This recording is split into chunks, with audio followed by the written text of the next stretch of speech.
Perkenalkan, nama saya Windy Melani. Di sini saya akan menjelaskan bawang merah dan bawang putih. Sebuah desa tinggallah janda yang hidup dengan 2 anak. Anak perempuan yang memiliki wajah menawan, yaitu bawang merah dan bawang putih. Ayah kandung bawang putih yang juga suami dari ibu bawang merah telah meninggal dunia. Jadi bawang putih adalah saudara tiri dari bawang merah. Bawang merah dan bawang putih memiliki sifat dan karakter yang berbeda. Bawang putih memiliki sifat yang rajin, baik hati, jujur, dan rendah hati. Sementara bawang merah memiliki sifat yang malas dan sombong dan iri hati. Kepribadian bawang merah yang malas juga diperburuk karena ibunya yang memanjakannya. Ibunya selalu memberi bawang merah apapun yang diinginkannya.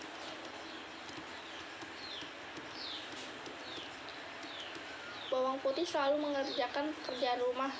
Suatu hari bawang putih meninggalkan ibunya saat mencuci. Sedangkan bawang putih yang melakukan semua pekerjaan rumah, mencuci, memasak, membersihkan rumah, dan ia hanya melakukannya sendiri. Sementara itu, bawang merah dan ibunya hanya menghabiskan waktu untuk diri mereka sendiri. Ketika mereka membutuhkan sesuatu, mereka hanya meminta tolong kepada bawang putih, tak pernah mengeluh nasib buruk. Bawang putih tidak pernah mengeluh nasib buruknya, dan ia dihadapi selalu melayani ibu tiri dan saudara perempuannya. Suatu hari, bawang putih mencuci baju, dan bawang merah Suatu hari, bawang putih mencuci baju ibu tiri dan bawang merah di sungai. Bawang putih tak menyadari jika sepotong kain milik ibunya hanyut di sungai. Ia pun merasa sedih, berpikir jika kain itu tidak ditemukan, ia akan dimarahi dan disalahkan dan dihukum dan diusir dari rumah.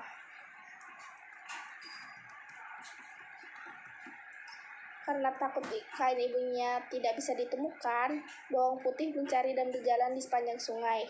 Setiap kali ia melihat seseorang di tepi sungai, dia selalu bertanya tentang kain ibunya yang hanyut, tetapi semua orang tidak melihat di mana kain itu. Akhirnya, bawang putih sampai ke suatu tempat di mana sungai itu mengalir ke sebuah gua. Anehnya, ia melihat ada seorang perempuan yang sangat tua di dalam gua tersebut. Bawang putih pun bertanya pada perempuan itu jika ia melihat kain milik ibunya. Perempuan tua itu tahu di mana kain itu, tapi ia memberi syarat sebelum menyerahkan ke bawang putih. Syaratnya, ia harus bekerja membantu perempuan itu karena sebelumnya ia terbiasa bekerja keras hingga ia bersedia membantu perempuan itu. Saat hari sudah sore, bawang putih mengucapkan selamat tinggal pada perempuan tua. Kemudian perempuan itu juga menyerahkan kain kepadanya. Karena kebaikan bawang putih, perempuan itu menawarkan hadiah labu. Ada 2 labu, yaitu satu lebih besar dari yang lain. Bawang putih diminta untuk memilih labu yang diinginkannya. Karena bawang putih tidak serakah, ia memilih labu yang kecil. Setelah itu, bawang putih kembali ke rumahnya. Ibu tirinya dan bawang merah sangat marah karena bawang putih terlambat pulang. Bawang putih kemudian menceritakan apa yang terjadi pada ibu tirinya. Sedangkan ibu tirinya masih marah kepada bawang putih karena terlambat dan hanya membawa satu labu kecil. Jadi ibunya membanting labu itu ke tanah. Ternyata isi labunya adalah perhiasan yang indah. Karena serakah ibu tiri dan bawang merah mencari perempuan tua tersebut. Tapi aneh ternyata dalam labu ada perhiasan emas yang indah dan berkilau. Ibu tirinya dan bawang merah sangat terkejut. Mereka kemudian merasa akan menjadi sangat kaya jika memiliki perhiasan yang begitu banyak. Tetapi karena keserakahan mereka malah berteriak pada bawang putih dan membentaknya kenapa bawang putih tak mengambil labu yang besar. Dalam pikiran bawang merah, jika labu besar diambil, pasti mereka mendapatkan hadiah yang lebih banyak, emas yang lebih banyak. Untuk memenuhi keserakahan mereka, bawang merah mengikuti langkah-langkah yang diceritakan oleh bawang putih. Ia rela menghanyutkan kain ibunya, berjalan di sepanjang sungai, bertanya pada orang-orang, dan akhirnya datang ke gua tempat perempuan tua itu. Namun, tidak seperti bawang putih. Bawang merah menolak membantu perempuan tua itu untuk bekerja, dan ia bahkan dengan arogan memerintahkan perempuan tua itu untuk memberikan labu yang lebih besar. Perempuan tua itu memenuhi permintaan perempuan tua itu memenuhi permintaan bawang merah, memberikan labu yang besar untuk bawang merah. Bawang merah dengan senang hati membawa labu besar yang diberikan perempuan tua sambil membayangkan berapa banyak perhiasan yang akan ia dapatkan. Sekembalinya ke rumah, ibunya pun menyambut bawang merah. Tak lama setelah itu, labunya dihancurkan ke tanah. Bukan isi perhiasan yang dapat, berbagai ular berbisa yang menakutkan keluar dari dalam labu. Bawang merah dan ibu tirinya akhirnya menyadari apa yang mereka lakukan selama ini salah, dan meminta bawang putih untuk memaafkan mereka. Pesan moral yang bisa dipetik dari dongeng anak bawang putih dan bawang merah ini adalah, jadilah anak yang rajin, maka orang lain akan menyukai anak. Selain itu, ingat, sifat yang serakah tidak akan membuat bahagia, justru akan membawa kesusahan di masa yang akan datang. Sekian dan terima kasih. Assalamualaikum warahmatullahi wabarakatuh. Di sini saya akan bercerita tentang sebuah kisah dongeng dari Kalimantan Barat, yaitu Semangka Emas. Pada suatu daerah, yaitu di daerah Sambas, hiduplah seorang saudagar yang sangat kaya raya. Kekayaannya itu sangat melimpah ruah, berupa ladang, rumah mewah, harta benda yang mahal. Semua penduduk kampung sangat hormat padanya. Saudagar kaya itu mempunyai 2 orang anak laki-laki. Yang satu bernama Muzakir, yang satu bernama Darmawan. Meskipun mereka ini adalah 2 orang yang sama, tapi sifat mereka itu sangat jauh berbeda, walaupun dilahirkan dengan janin yang sama. Kalau Muzakir itu sifatnya sangat kikir kepada orang lain atau sombong. Kalau Darmawan itu orangnya sangat baik hati. Suatu hari saudagar itu sakit. Ia merasa usianya tidak lama lagi. Karenanya dia memanggil kedua anaknya. Tidak berapa lama datanglah mereka ke kamar sang ayah. Anakku, sepertinya penyakit ini sudah semakin parah. Kurasa usiaku sudah tidak panjang lagi. Badanku pun sudah terlalu tua untuk bertahan. Oleh karena itu, aku berpesan agar kalian selalu rukun dalam menjalani kehidupan, kata sang ayah. Ayah, janganlah kau berkata seperti itu, kata Darmawan. Sebelum meninggal, aku ingin menyampaikan suatu hal yang sangat penting untuk kalian. Aku sudah menulis surat wasiat. Aku membagi hartaku dengan adil untuk kalian berdua. Jadi kalian tidak perlu iri antara satu sama lain. Beberapa hari kemudian saudagar itu pun meninggal dunia. Kedua anak itu sangat sedih karena mereka tidak mempunyai siapa-siapa lagi. Sepeninggal ayahnya, harta warisan dibagi sama rata. Muzakir membeli sebuah peti besi yang berukuran besar. Tidak lupa ia mengunci rapat-rapat peti besi itu sehingga berlapis-lapis. Uang warisan yang didapatnya dimasukkan dalam peti tersebut. Setiap orang miskin yang datang padanya untuk meminta sedekah selalu ditertawakannya, sembari meledek mereka. Tak ada satu sen uang pun yang keluar dari kantongnya. Jika orang miskin itu tetap tidak mau pergi dari rumahnya, Muzakir akan memanggil orang bayarannya untuk mengusir mereka. Tidak ada rasa iba atau belas kasihan pada diri Muzakir melihat orang-orang yang kekurangan. Orang miskin kemudian pergi berduyun-duyun ke rumah Darmawan. Di sana mereka dijamu dengan baik. Darmawan tidak segan-segan mengeluarkan uangnya untuk orang-orang yang kesusahan. Ia selalu merasa iba dengan orang miskin dan cacat. Semakin lama, uang dermawan semakin berkurang karena telah digunakan untuk membantu orang-orang yang tidak mampu. Akhirnya, ia tidak mampu lagi untuk mengurus dan membiayai rumahnya yang cukup besar. Akhirnya ia menjual rumahnya lalu membeli rumah yang lebih kecil. Ia juga harus bekerja untuk memenuhi kebutuhan keluarganya. Gajinya yang tidak seberapa hanya cukup untuk makan keluarganya. Meskipun hidup serba sederhana, tapi hatinya merasa lebih senang. Ia selalu bersyukur, tidak pernah menyesali apa yang telah dilakukan dahulu sewaktu banyak memberi sedekah kepada orang-orang miskin.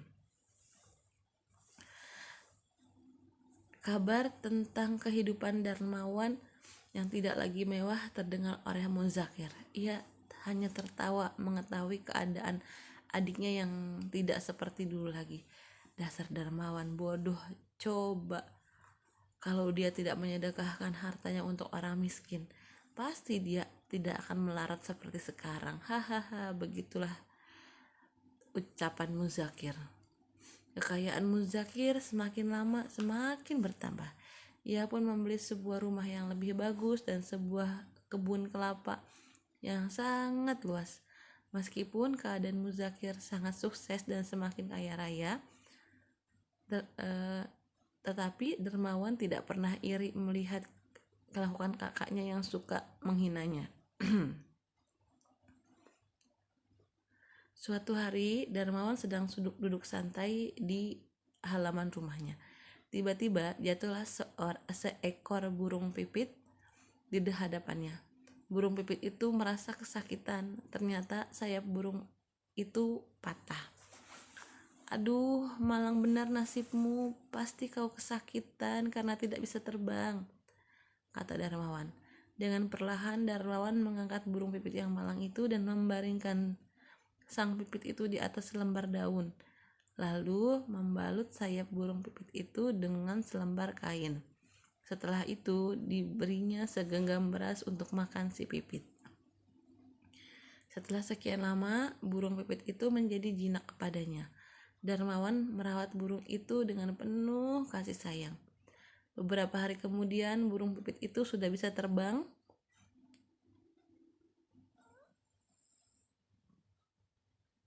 Burung pipit itu sudah bisa mengibas-ibas sayapnya dan dapat terbang tinggi.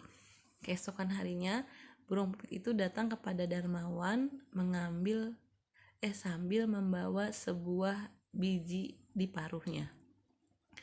Hai burung kecil, ternyata kau masih ingat aku. Tapi biji apakah yang kau bawa untukku? Burung itu hanya meletakkan biji kecil itu di hadapan Darmawan. Melihat tingkah laku pipit yang lucu, ia tertawa geli. Darmawan memperhatikan kembali lebih teliti biji yang dibawa oleh si pipit. Biji itu tampak biasa-biasa saja. Kemudian ia tanam biji itu di belakang kebun rumahnya. 3 hari setelah kedatangan burung pipit, Darmawan kembali melihat biji yang ditanamnya. Ternyata biji itu sudah tumbuh menjadi pohon semangka. Pohon itu dirawat dengan baik oleh Darmawan. Ia tidak pernah lupa menyiramnya setiap sore hingga pohon semangka itu bertumbuh subur.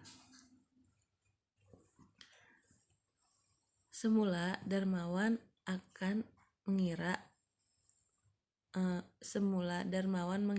akan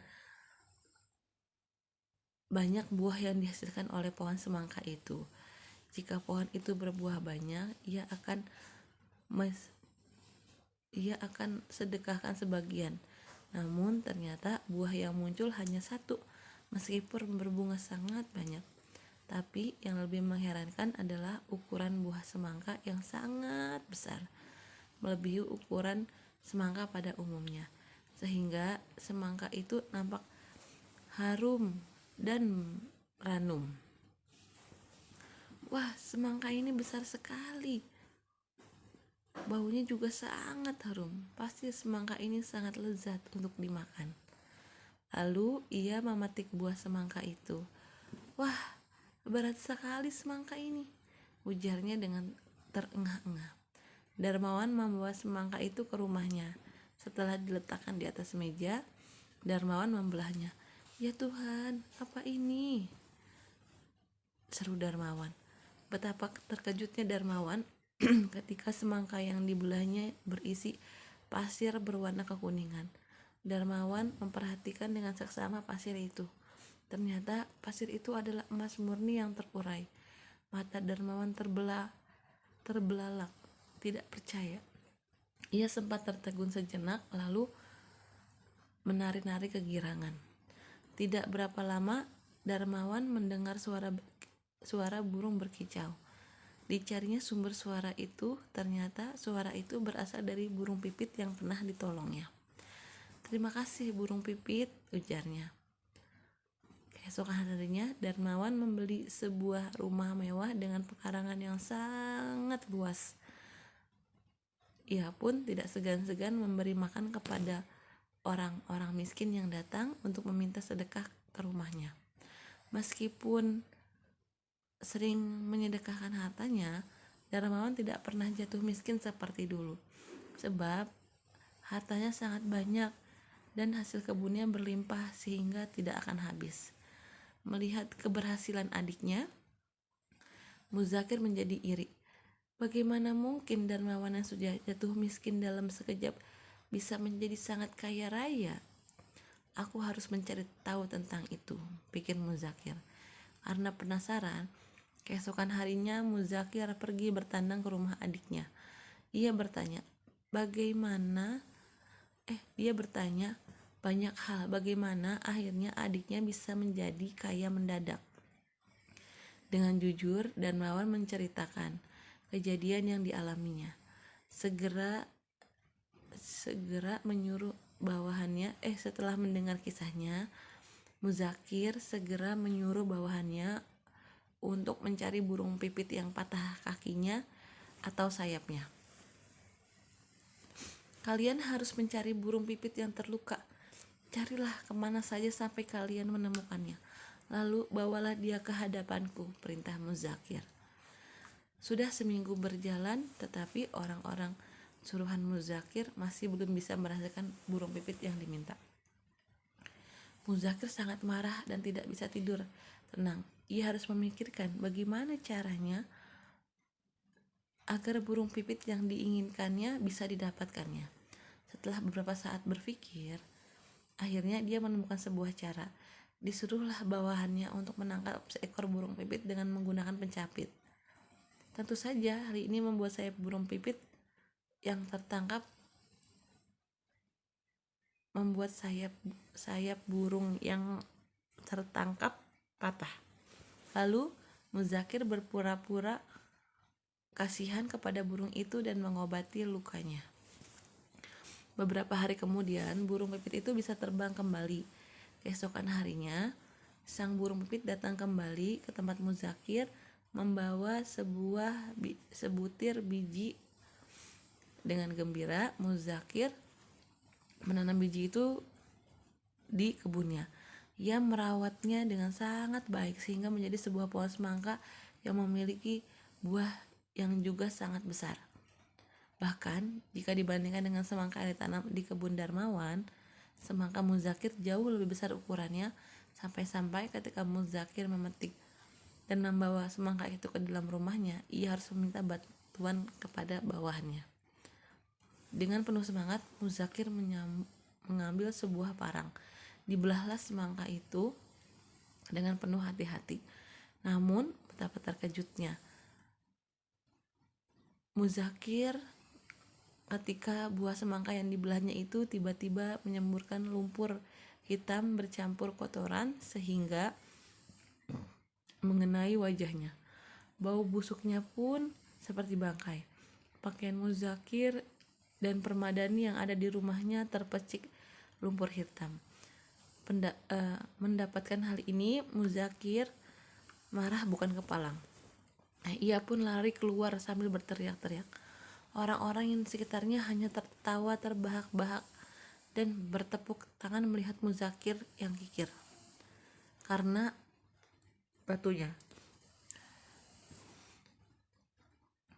terkena batunya. Jadi dari kisah ini kita dapat mengambil kesimpulan, yaitu kita itu harus menolong sesama makhluk Tuhan tanpa perlu mengharapkan imbalan, sebab setiap perbuatan yang baik pasti akan mendapatkan kebaikan pula. Sebaliknya, setiap keburukan pasti akan mendapatkan balasan keburukan pula. Sekian video dari saya. Wassalamualaikum warahmatullahi wabarakatuh. Assalamualaikum warahmatullahi wabarakatuh. Baik, untuk selanjutnya saya akan menyimpulkan tentang perbandingan kedua dongeng tersebut. Kesimpulan dari perbandingan cerita rakyat semangka emas dan bawang merah bawang putih memiliki persamaan pada unsur tema, amanat, watak, dan alur. Kedua cerita sama-sama memiliki tema tentang kecemburuan terhadap saudara dan kebaikan berbuah keberuntungan. Amanat kedua cerita adalah hendaklah berbuat baik, berbuat kebaikan dan membantu sesama manusia dan makhluk Tuhan lainnya. Tidak serakah dan merasa iri terhadap orang lain. Setiap orang mempunyai akhir hidup dari keberuntungan masing-masing. Tidak perlu merasa iri dengki. Alangkah damainya hidup apabila sesama manusia saling menolong dan menghargai. Perbedaan dari kedua cerita terletak pada unsur penokohan dan latar.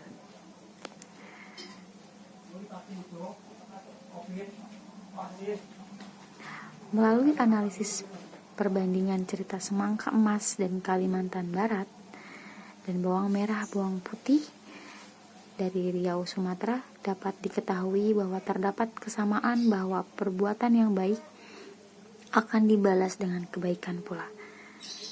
Hal ini merupakan pembelajaran yang berkaitan dengan nilai sosial budaya sebagai pedoman untuk bertindak dan berperilaku sesuai dengan norma dan aturan di masyarakat.